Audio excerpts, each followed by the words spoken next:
Hey, it's Corey again. So, did you trade your life for a promise that they couldn't keep? Think about that for a minute. I know it sounds dramatic, but until you remember what the promise was, belonging, safety, approval, love returned, maybe heaven itself, perhaps success, maybe the fantasy that someday, once you became acceptable enough that you could finally rest. For so many people, the promise sounded like love, even unconditional love, but there was an if hiding inside of it. Unconditional love if you behaved correctly, if you stayed loyal, if your questions did not disturb the room, if your body followed the rules, if truth preserved someone else's comfort, if your brightness stayed small enough for the people in charge. And the price was enormous. You traded pieces of yourself for a place at the table. Your voice got quieter. Your questions went underground. Desire learned to look suspicious. Your sovereignty became something to apologize for. Connection to source got filtered through someone else's permission. And time disappeared into proving. Emotion became inconvenient. Safety became conditional. Think about this. Imagination got assigned to survival.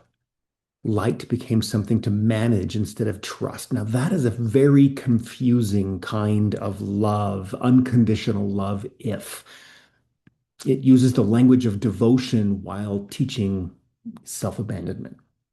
It says, we love you if, while demanding a smaller version of yourself to surrender to. So you learn to be good, to stay acceptable, to become impressive, to stop needing so much, to keep the room comfortable, to become someone else approves of. And when the promise breaks, the pain can be disorienting because the system, the family, the religion, the relationship, the culture, the ladder, whatever carried the promise often hands you one last assignment. Go fix yourself or else, because you must be broken. So you do. Therapy, books, journaling, coaching, breath work, spiritual work, more understanding, more healing, more trying to become the kind of person who finally deserves the love that was promised. But what if the deepest pain was never proof that you were broken? What if you're not broken at all? Think about this. Let this land. What if you're not broken at all? What if it was the cost of trading too much of yourself for a sense of belonging that came with rules and conditions? That changes the question. Instead of what else do you need to fix before you're happy, the question becomes, what part of my life is ready to come back to me? What am I loving enough to become powerful for? And that is where the breakthrough blueprint begins. If you found yourself in this story today and something in you is finally ready to stop looking backward for one more thing to fix, this may be the moment to turn around and to have the life that has been waiting for you. Click the link, learn more about the breakthrough blueprint, and book your free conversation with me today. The page begins with one question.